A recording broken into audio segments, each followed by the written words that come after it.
Good morning, students. We have come to the last topic of the chapter chemical equation reactions and equation. So here's the last topic, corrosion and rancidity. We are starting with the topic corrosion. Had I been in the class, I would have asked you, students, what is corrosion? Most of you would have said rusting. Right. Rusting of iron is an example of corrosion. There are many more metals which undergo corrosion, but the most familiar one is rusting. So let me first explain you the general term corrosion. So when a metal is exposed to air for a very long time, slowly it gets corroded. The word which we use is it gets corroded. What is corroded? It gets eaten up. It gets slowly decayed. That process is called corrosion. And chemically how it happens? It is a slow eating up of some metals. What is the meaning of eating up? Eating up means gets wasted away. So the slow eating up of some metals due to its aerial oxidation. Aerial means by air. Oxidation, as you have read in the previous topic, gain of oxygen. So when that oxygen is gained from air, then it is called aerial oxidation. So when a metal is exposed to air for a very long time, it undergoes aerial oxidation. Due to this aerial oxidation, some products are formed. See the word. They are wasteful products. Okay, that means the product formed due to this oxidation is of no use, and that is why we use the word eating up of metals. So we read it again.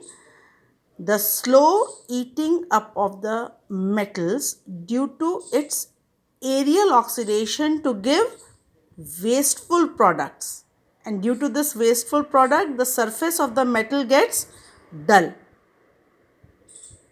This process is called corrosion.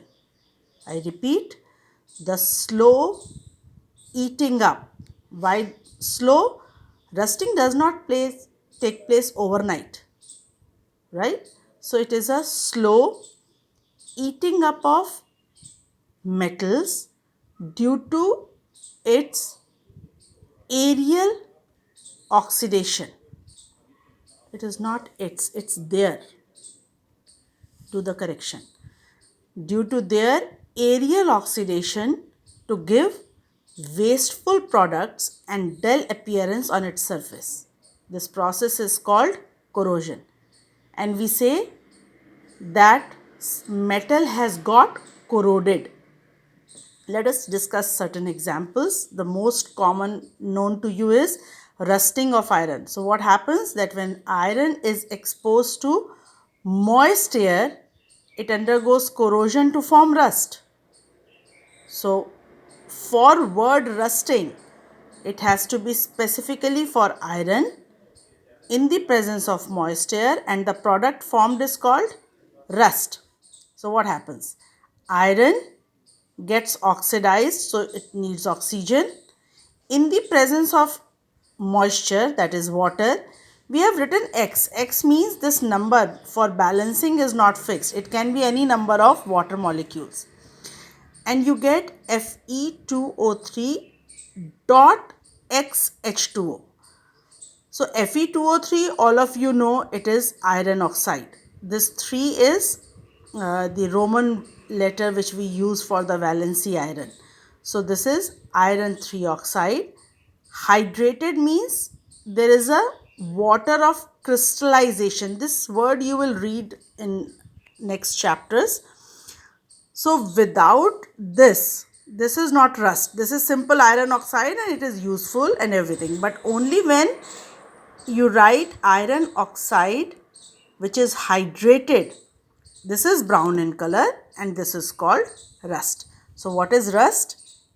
Aerial oxidation by moisture of iron to form hydrated iron oxide. These are the brown flakes which you see when your iron article undergoes corrosion.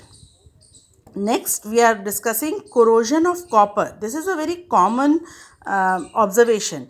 You must be having some copper vessel in your kitchen or maybe in your puja ghar, where your mother must be keeping water in that copper vessel. Have you ever seen anything happening inside copper container, that copper glass or whatever container she has kept? If you see it carefully, you can do it nowadays. That copper vessel attains a greenish layer over it, and that greenish layer is again due to corrosion. So what happens when copper is exposed to moist air, that moisture inside which your mother has kept water, and in the presence of air, it reacts with oxygen of air and moisture, and this is another component of air, that is CO2, and it forms green colored product which is actually basic copper carbonate. Again we have written 2 as a valency of copper. So in copper hydroxide also you are using 2 valency, copper carbonate also you are using 2 valency. So we write it as basic. The word basic is for this hydroxide, copper hydroxide, and copper carbonate is the product. So again you will see it is a copper carbonate dot CuOH whole twice. This is basic copper carbonate which is green in color.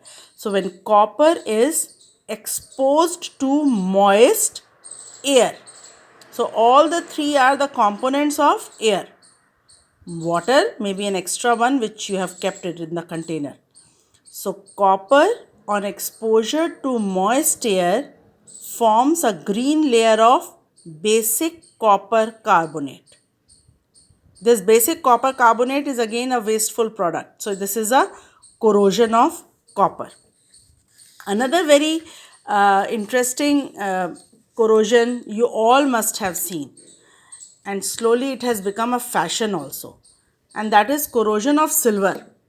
So if you take a nice new silver pile, it is sparkling white, silverish white, and slowly it starts becoming black. So what do? We wash it, we clean it, we send it to our jeweler, get it cleaned, whatever. But slowly, suddenly you have started seeing that people have started wearing oxidized jewelry. It has become a fashion. The reason is that when silver is exposed to polluted air, remember, if there is less pollution, the blackening of the silver will not take place that easily. So when silver is exposed to polluted air, so in polluted air we have a gas called H2S, hydrogen sulfide. So silver will react with hydrogen sulfide and it will form a compound called silver sulfide, which is black in color. This is the black color which you get on your silver articles. So basically when you wash it or clean it or send it to the jeweler, you are losing on silver. So this is an expensive metal. People get their copper utensils cleaned, but nobody wants to lose silver so much. So we have started wearing oxidized silver, that blackish look, it gives you antique look and so on. So, but if you see carefully, this is also an example of corrosion of silver. If you want nice white sparkling silver, this corroded layer has to be removed. So corrosion of silver is that when silver is exposed to polluted air, it forms a black coating of silver sulfide. Now, in all these examples, you must have seen that we have stressed upon something. Every time I will use a word moist air. So, moisture and oxygen are necessary conditions, requirements for rusting. This is one activity which I am dealing here, but it is in your 3rd chapter as 3.14 activity. It is on page number 53. You can read it from there and but you have to write it in this chapter only.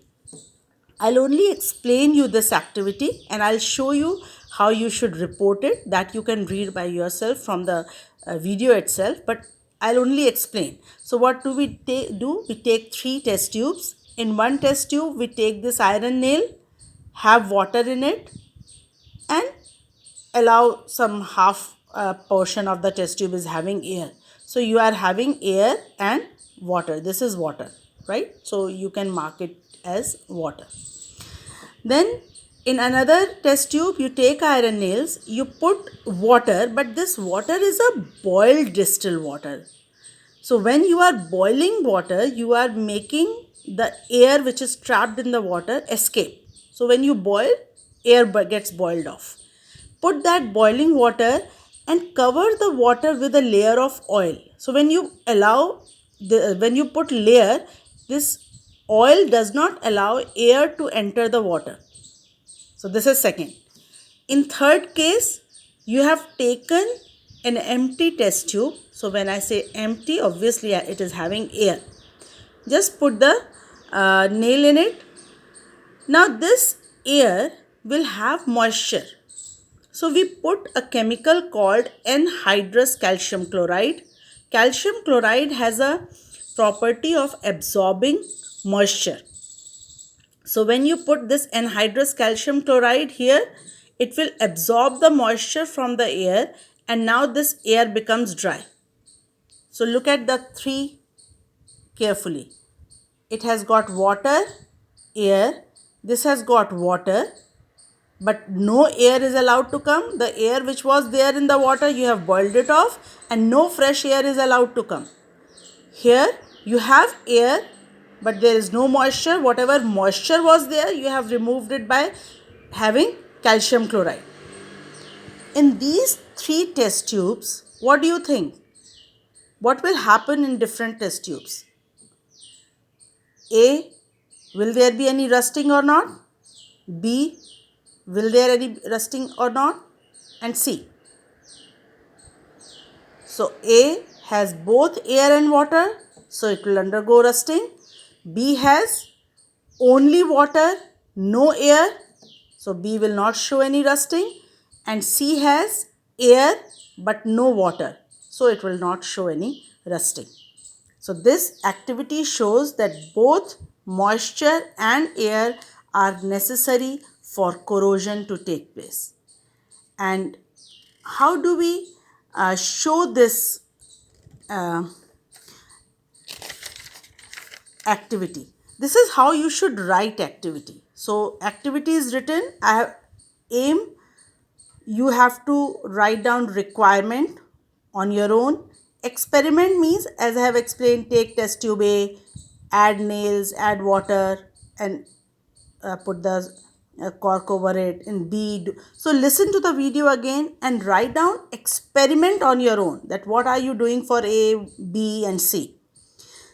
Then these are the observation, that in test tube A, rusting is observed. In test tube B, no rusting is observed. In test tube C, no rusting is observed.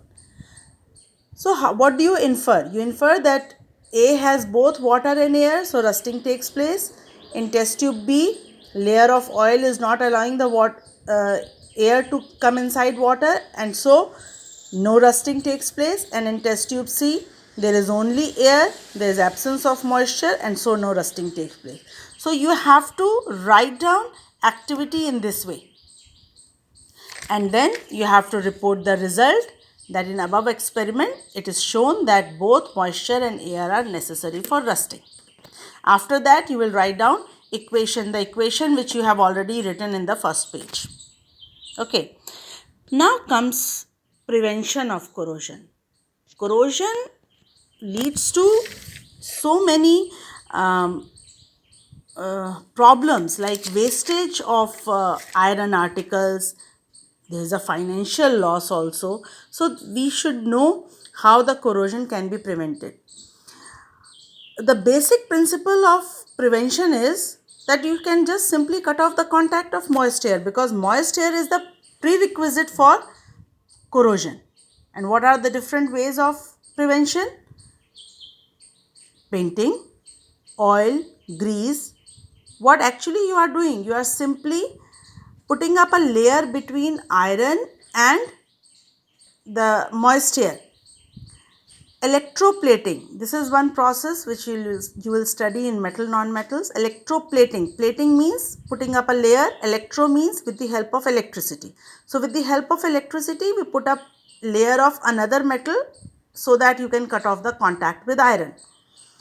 Galvanization, if you coat it with a zinc metal, iron article is coated with zinc metal, the process is called galvanization.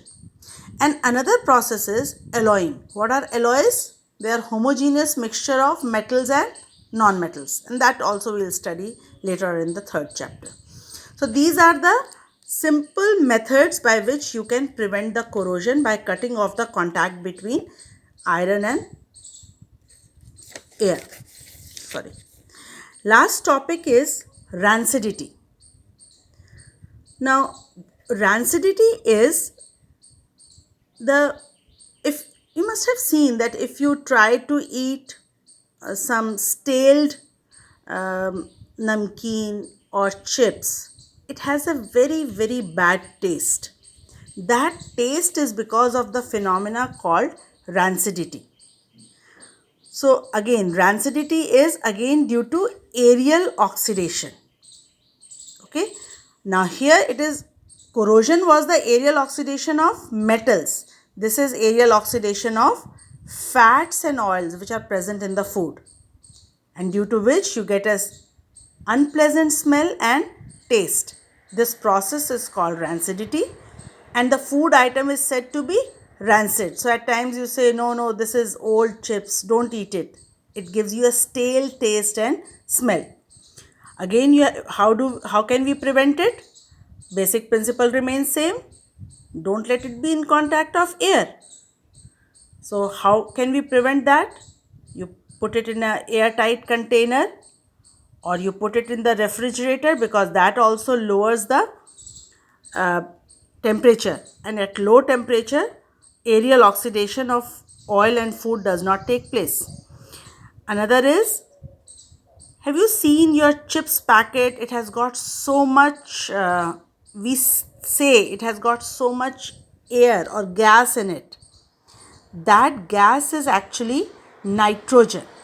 Okay, so nitrogen gas is actually inert. When inert means it does not react. So in the presence of inert atmosphere, you can prevent your chips from getting rancid, because your chips has oil in it. And so if at times we say that there are lesser chips and more air in your packet, right? That much air, that much gas is required for prevention of chips from getting rancid. So there are two topics. Corrosion is for metals and rancidity is only for fats and oil present in the foodstuff. And that finishes your first chapter